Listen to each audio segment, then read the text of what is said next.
அடிங்க அடிங்க அடியா ரைட் அடி. அவ்வளோதான் மேலே சரி மேலே வரலையா?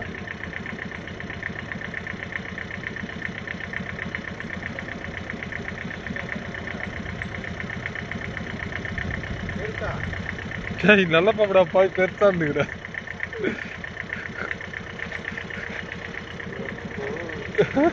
வெளியே கட்டிடுமா இதுதான்